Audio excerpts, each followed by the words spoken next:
Allez, on plonge dans une histoire assez incroyable, celle d'un trésor oublié, juste là, sous notre nez. Fin 2025, c'est le montant qui dormait, non réclamé, dans les caisses de l'État français. Mais attention, ce n'est pas l'argent de l'État, c'est l'épargne de particuliers. On l'appelle l'épargne oubliée. Mais alors, d'où vient exactement tout cet argent qui s'accumule?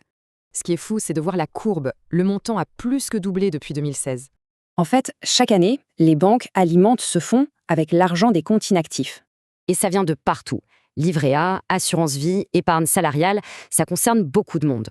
Heureusement, depuis 2014, la loi Eckert a mis de l'ordre pour permettre de retrouver cet argent.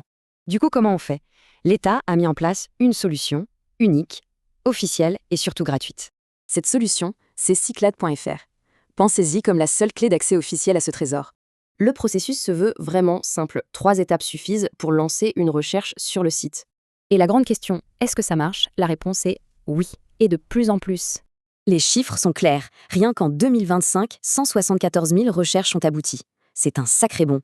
Ce qui représente au total 164 millions d'euros rendus aux propriétaires cette année-là. Et sans frais. Et ça vaut le coup. En moyenne, une demande qui aboutit, c'est près de 950 euros. Par contre, attention, il y a un point crucial. Il ne faut pas attendre trop longtemps. Le délai est de 30 ans d'une activité. Après ça, l'argent revient à l'État et c'est terminé. Alors, une fortune oubliée qui attend quelque part, une simple recherche pourrait peut-être changer la donne.